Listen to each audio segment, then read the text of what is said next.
$240 million just vanished from your forecast, and the board is already drafting your exit memo before the meeting even starts.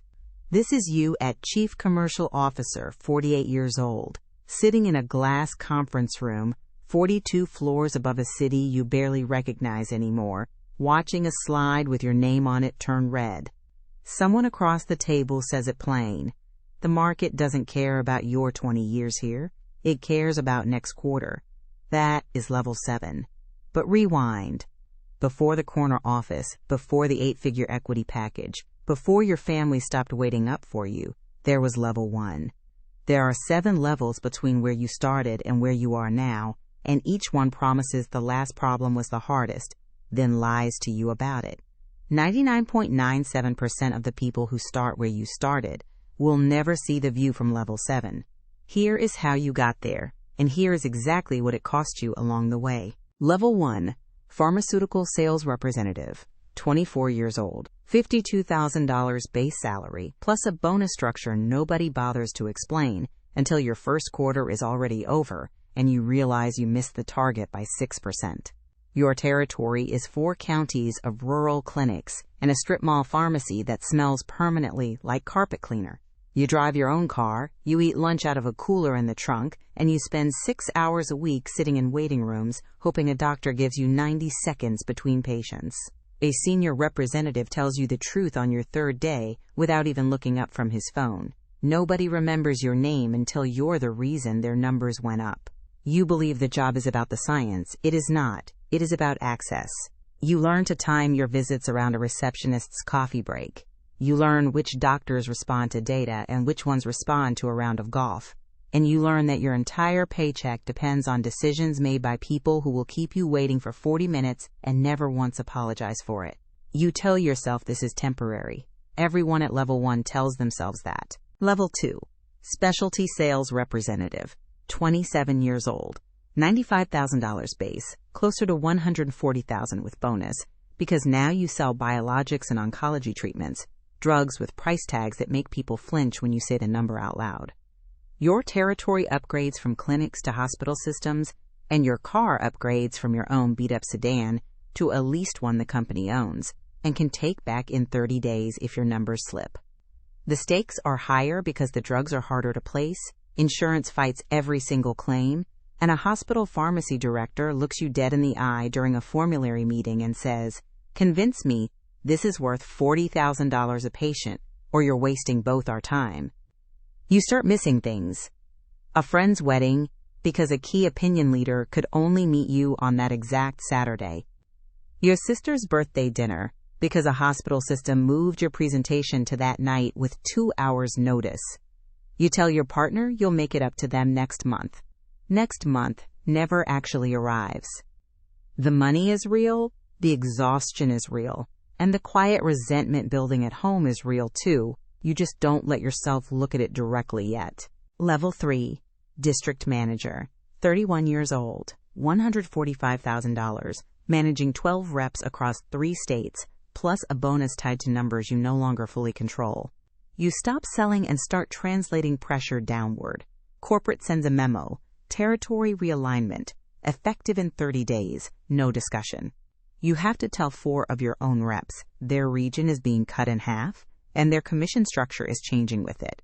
One of them, a woman who has worked under you for 3 years and trained you on your first ride along, asks you directly, "Did you fight for us, or did you just deliver the message?"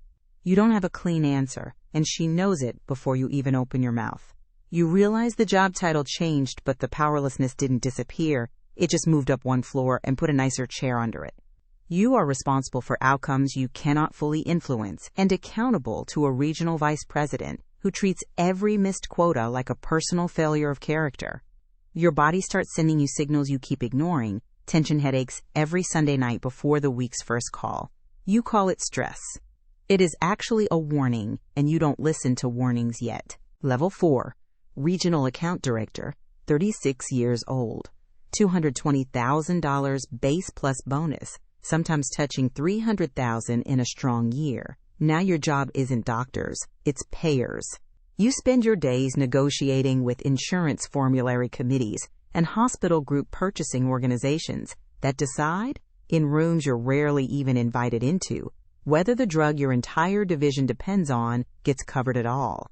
A GPO director tells you flatly during a renewal negotiation, "We don't care about your product's efficacy data. We care about your rebate percentage." That single sentence rewires how you see the whole industry. You are no longer selling medicine. You are negotiating spreadsheets that quietly decide who can afford to stay alive and who can't. The stress starts manifesting physically now. You're on medication for acid reflux by 37, and your doctor, ironically enough, someone who used to take your sales calls a decade ago, tells you to slow down. You laugh and say you will, once this quarter closes. There is always another quarter waiting behind the last one. Quick pause before we go further up the ladder.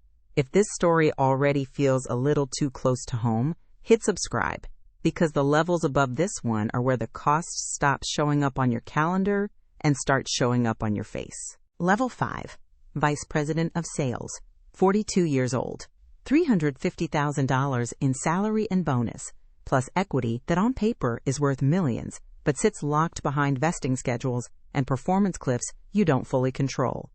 You now oversee an entire product line's commercial strategy across the country, and your calendar belongs to the company almost completely. Your wife files for divorce this year, and in the deposition, her lawyer reads back a text you sent her 18 months earlier that you don't even remember writing. "Can't make it. Launch week. I'll explain later." You never explained. There was always a next launch waiting on the calendar. At the company holiday party, the CEO shakes your hand and says the numbers you delivered this year were exactly what the board needed to see. Nobody at that party knows your daughter stopped asking when you'd be home for dinner because she already learned the answer years ago. The money is enormous. The house is enormous. The distance between you and everyone who loved you before this title is enormous too.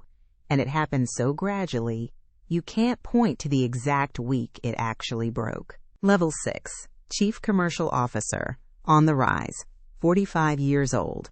Base and bonus now cross $600,000, plus equity packages that could be worth 8 figures if the company hits its 5-year targets. You sit in board meetings now, not sales meetings. You control the commercial strategy for a portfolio generating over $400 million in annual revenue. This is the level where you learn the industry's real secret, that the drug pricing decisions the public gets angry about online, the ones politicians scream about in hearings, are made 2 floors above your office by people whose names never appear in any press release. A board member tells you privately after a tense pricing meeting, "You don't set the price. You defend the price. There's a difference, and you'd better learn it fast." You start losing sleep in a new way, not from overwork anymore, but from a kind of moral residue, the accumulated weight of defending numbers you didn't choose and can't fully justify to your own kids when they ask what your company actually does for a living. Level 7, Chief Commercial Officer, full authority, 48 years old. Total compensation north of $1.8 million a year, and you're now the person responsible for a territory, meaning the entire commercial footprint of the company's flagship portfolio, worth roughly $500 million in annual revenue. This is where the cold open happens. This is the room, the red slide, the board member telling you the market doesn't care about your 20 years. And here's the part nobody tells you back at level 1. Even here, at the top of the ladder you spent 24 years climbing, there is still someone above you. The board answers to activist investors. The investors answer to a return threshold set by people who have never once met a patient, never walked a hospital floor, never sat across from a representative at level 1, hoping for 90 seconds of a doctor's time. You built an entire life chasing the view from this floor, and the view, when you finally reach it, is just another set of people you now have to answer to, except the stakes are measured in hundreds of millions instead of thousands. So here's the price nobody puts in the recruiting brochure. The friend from level 2 whose wedding you missed stopped inviting you to things years ago. The rep from level 3 who asked if you fought for her, you never actually fixed that, you just got promoted away from ever having to face her again. The daughter from level 5 is 22 now, and calls you twice a year, usually on holidays, usually short. And the boardroom from level 7, the one that scared you at the start of this story, isn't even the top. It's just the last floor with a window. Somewhere above it, in a room you'll never sit in, someone is deciding what the number even needs to be this quarter. And your entire 24-year climb was spent chasing a ceiling that keeps moving the second you finally touch it. That's the real price of success in pharmaceutical sales. Not the hours, not the travel, not even the money you gave up chasing more money. The price is that the higher you climb, the less control you actually have over the thing you sacrificed everything for. Next episode, we're going inside corporate law. From first-year associate pulling 90-hour weeks for $190,000, all the way up to name partner controlling a firm worth billions. And the one email that ends a 20-year career in a single afternoon. Tell me in the comments, which level in this story already feels closest to your own life right now?